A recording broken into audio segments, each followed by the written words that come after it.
Hey, welcome back to another episode of Heroes and Videos. It has been a minute. I missed you guys. I'm sure you missed the channel as well.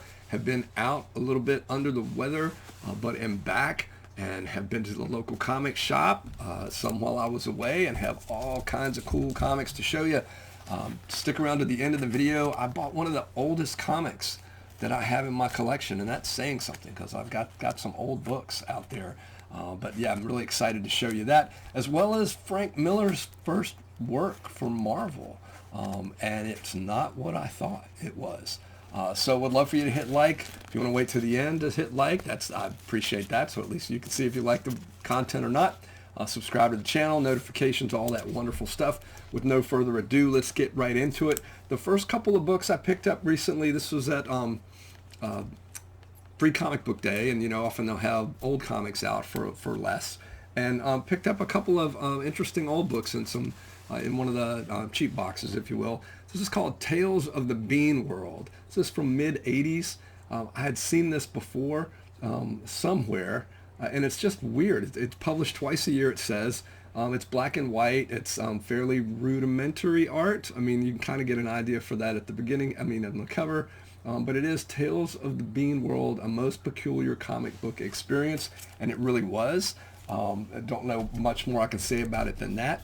Trying to keep the videos a little under time so you can watch them in small bits, if you will. But yeah, Tales of the Bean World. I'm curious if anybody out there has any experience with that book and what your thoughts on it. Please let me know in the comments. Next up is a somewhat divisive book nowadays with the creator. It's Cerebus, number 27. It's not the best copy. You can kind of see it's not really, that cover's supposed to be white. It's kind of off-white. Cerebus, I enjoyed Cerebus. I didn't get into it until during, I want to say, Church and State, and some of the issues before 100. And right around 100, I think, is when I was picking the book up. So I don't have a whole lot of them. I thought the cranky little Aardvark was an interesting character. And the line work's just amazing. These are black and white, and some of the art, let's see, maybe I will pop this one open. Some of the art is just, it's impressive. I'm very impressed by this. I can't remember the name of the guy. I want to say his name starts with a G. Dave Sim was writing the book, but it's black and white, and they're kidnapping the aardvark, if you will, but some of the line work and the fact it's black and white, it's just a very beautiful book. I've always been very impressed with the art and for the most part the story on with Cerebus, and it's just good stuff. I enjoy it, and so I was glad to see that. There's a bizarre looking ad in the back here for the official Cerebus toy. Spoiler for the end of the book there, but again, I want to say we're talking mid 80s.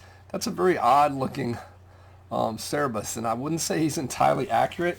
I mean, you can see on the cover, I don't know, that snout's not quite that length. That's what we're seeing with the plushie, if they even called them plushies back in the day. That's Cerebus number 27. Look forward to reading it because it's further back than any of the copies I had of that book. Next up is Jack Kirby goodness. This is The New Gods, number 9. It's a double-sized 52 big pages for 25 cents, so they're kind of doing a little palindrome on us.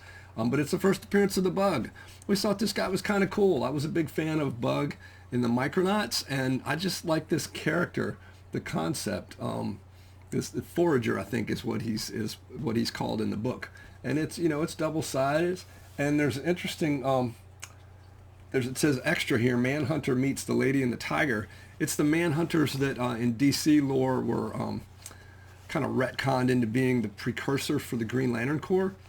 But the blue and red character design, that was actually a hero that Joe Simon and Jack Kirby created back in the 40s, I believe.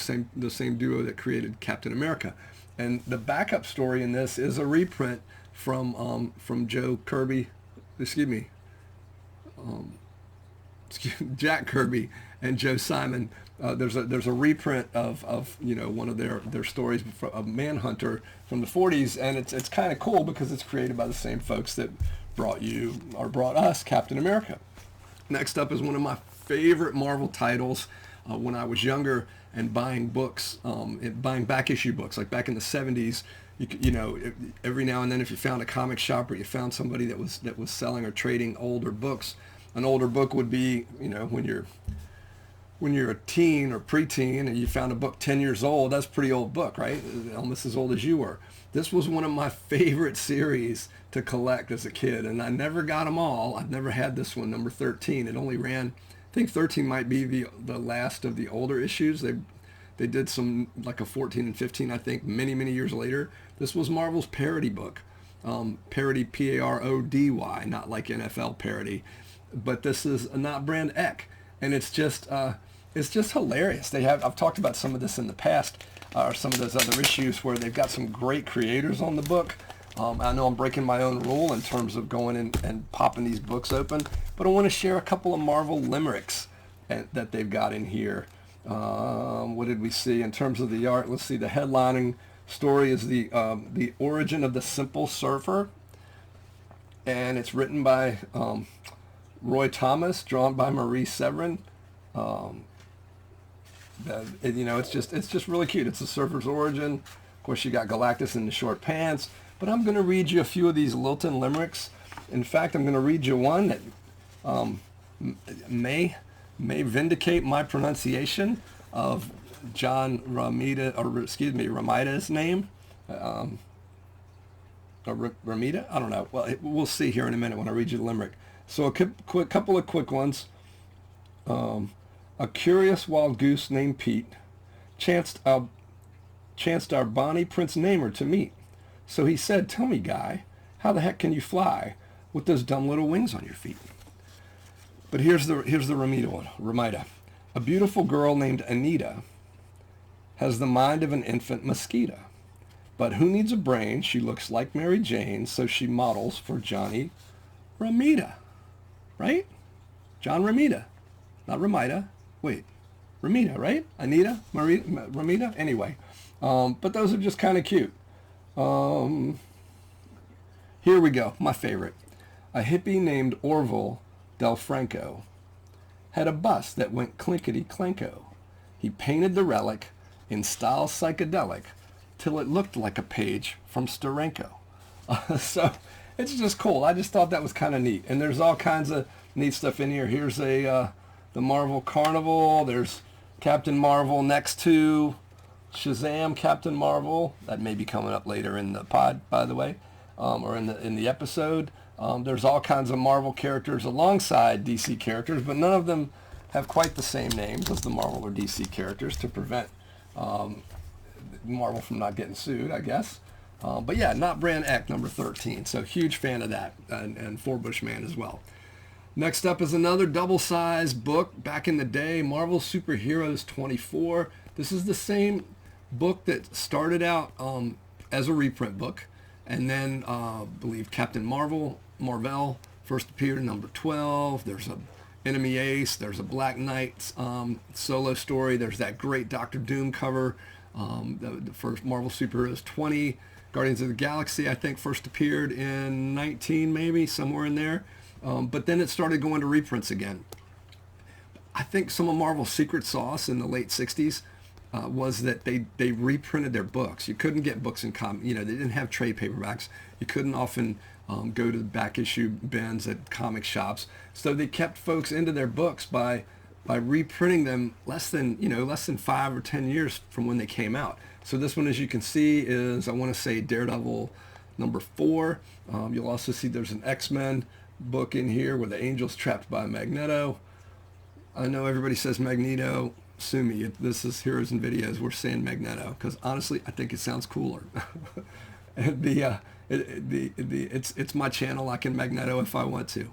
So, but it's a great book. It's got it's got a number of reprints in it, and just very cool. And I love that Wallywood cover. So Marvel Superheroes. It's also kind of cool to see the little cover box there with the 5 X-Men and Daredevil. So Marvel Superheroes 24. That book eventually became a Hulk reprint book.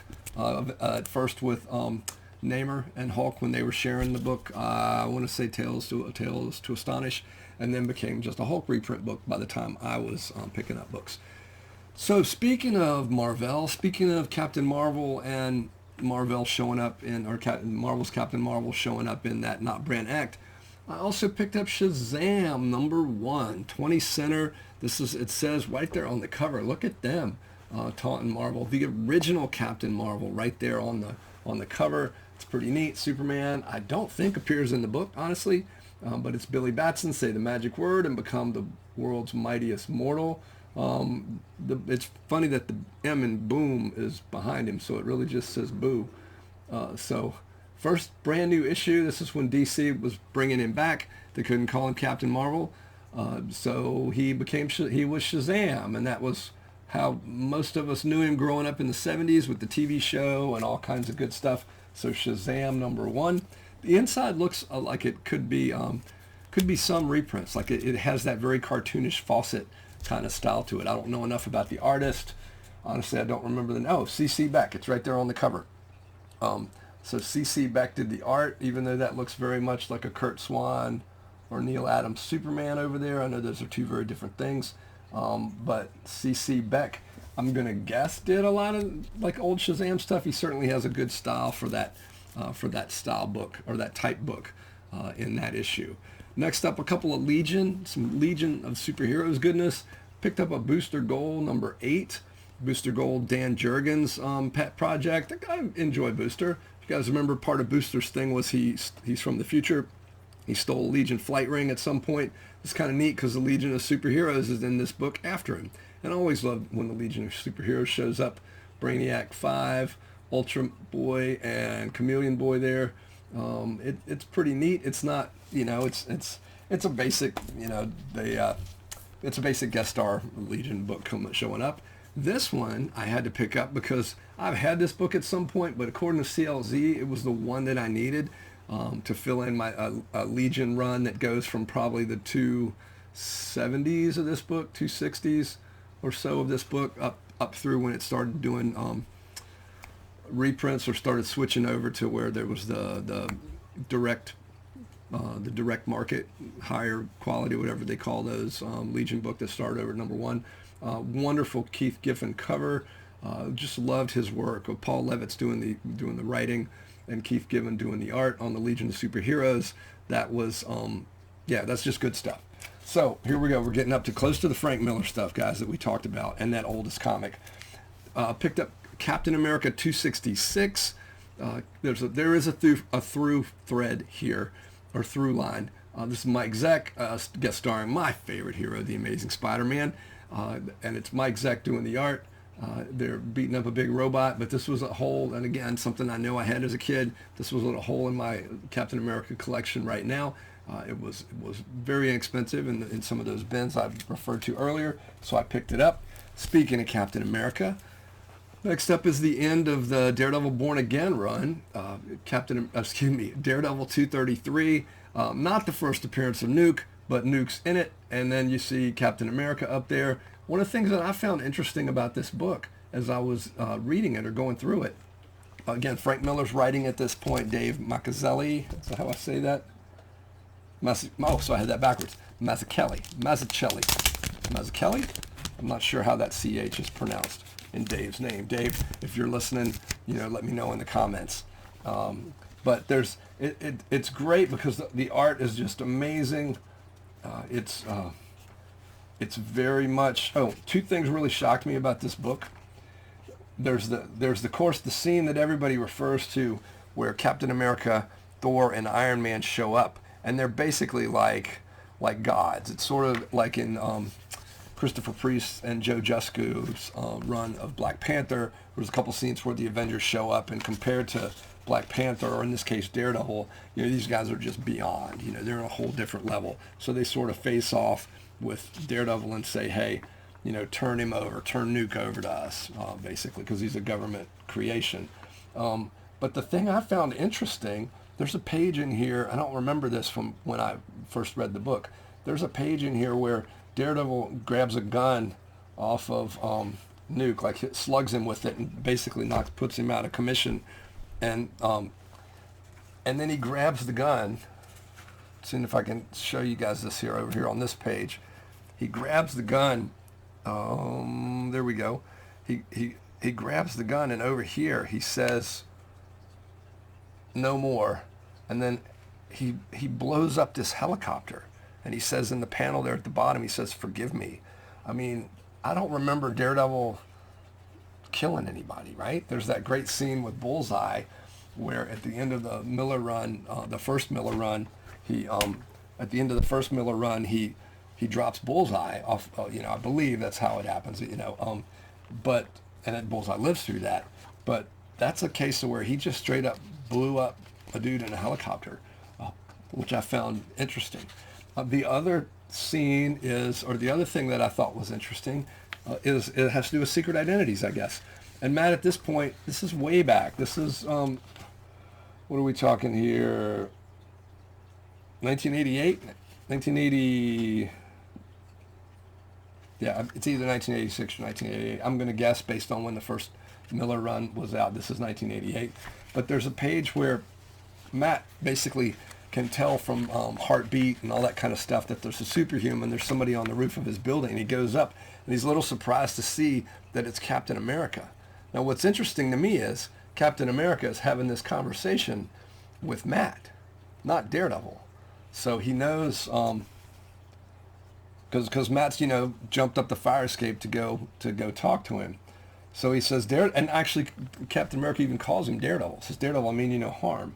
So I don't remember when Captain America learned that Matt Murdock was Daredevil, but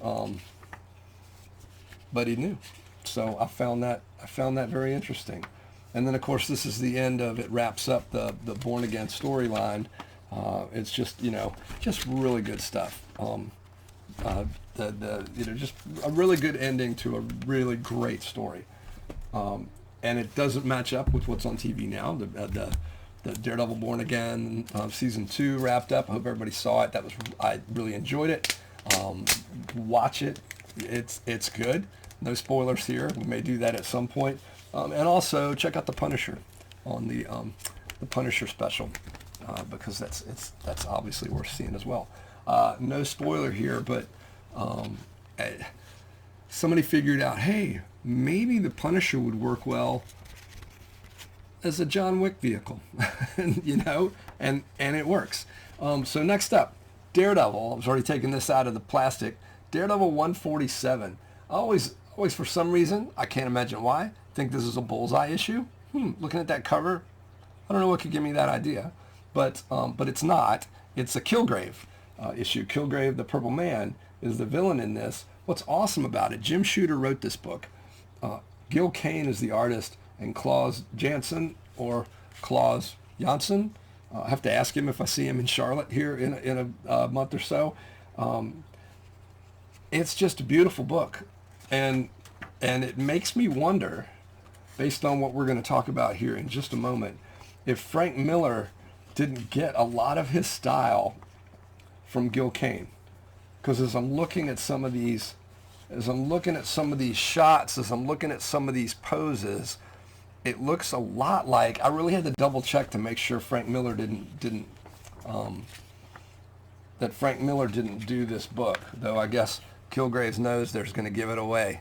But a lot of these panels and these fight scenes are very fluid, and they very much look like Miller.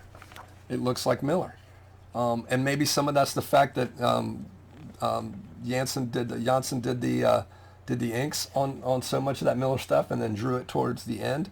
But it's got me wondering, particularly with this next book we're going to talk about, if I gotta show you this, because who doesn't love a good Twinkies ad, right? There's Spider-Man and Madam Web. What? Is this the first appearance of Madam Web? It's not Madam Web with an E, which I think Madam Web that came about during the J.R. Jr. run was. But no, this is definitely Ross Andrew doing this. This is back in the day. Not real crazy about her costume. And, of course, she does something wacky and crazy for Hostess Twinkies and gets busted because of it. I think we've all been busted for Hostess Twinkie at some point.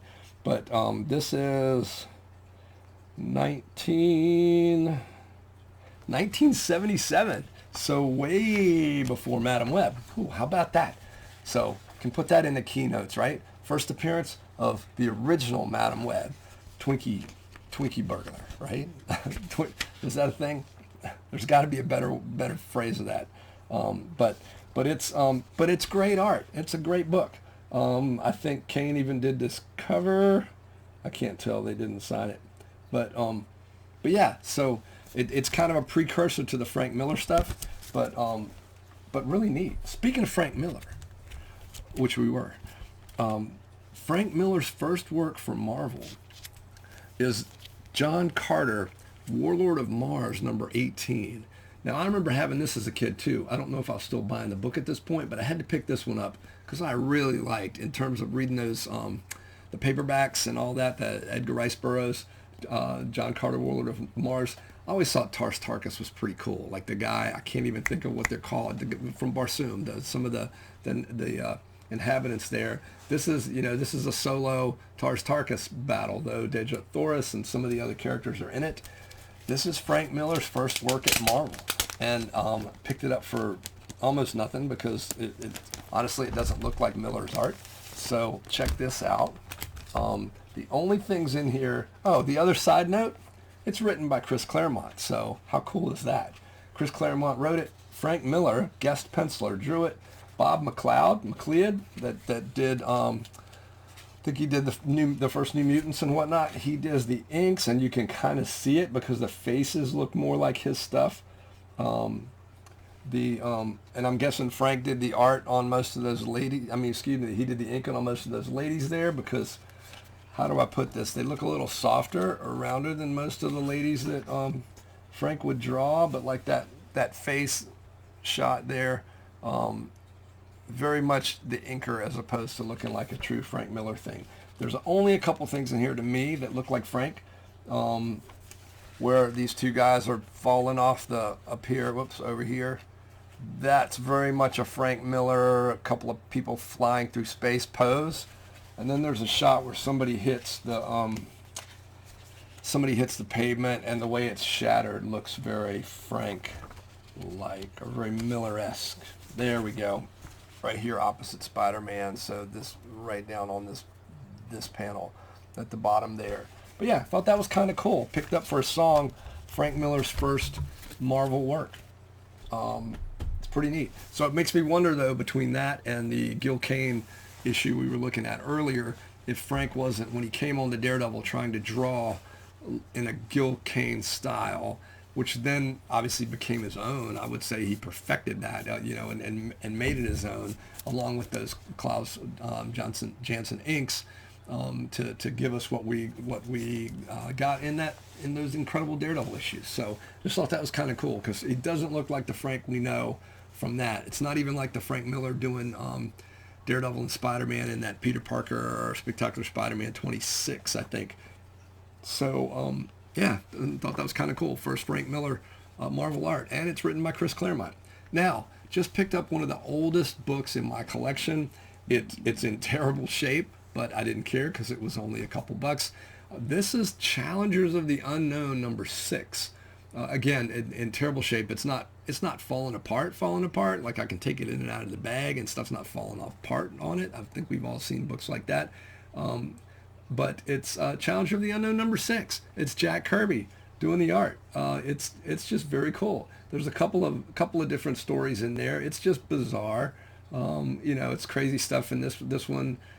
She's one of the characters becomes a sorceress, and she's turned the other characters into stone. It's wild, wacky. Jack Kirby's going at it. So don't know what else to tell you. But it's really neat. It's a 10 center. It was only a couple bucks, and Challenge of the Unknown number 6. So I don't know if it's their 6th appearance or whatnot. Never been a huge fan of Challengers of the Unknown, other than it's basically the precursor to the Fantastic Four, which is kind of a cool thing. So that is it for this week's episode of Heroes and Videos. Going to have a lot more content coming out. I do appreciate everybody bearing with me while I was out. In the meantime, we've got Supergirl coming up. All kinds of great stuff. I'm trying to binge through the last couple seasons of The Boys because I'm behind on that. And Invincible. My son showed me Invincible. I haven't gotten into the comics. I'm going to start doing that. I'm really enjoying the show, and I'm in the middle of season 3. Some of the stuff I was doing while I was under the weather. In the meantime, thanks for sticking around to the end. And keep reading comics, keep going to see movies in theaters, and be kind to each other.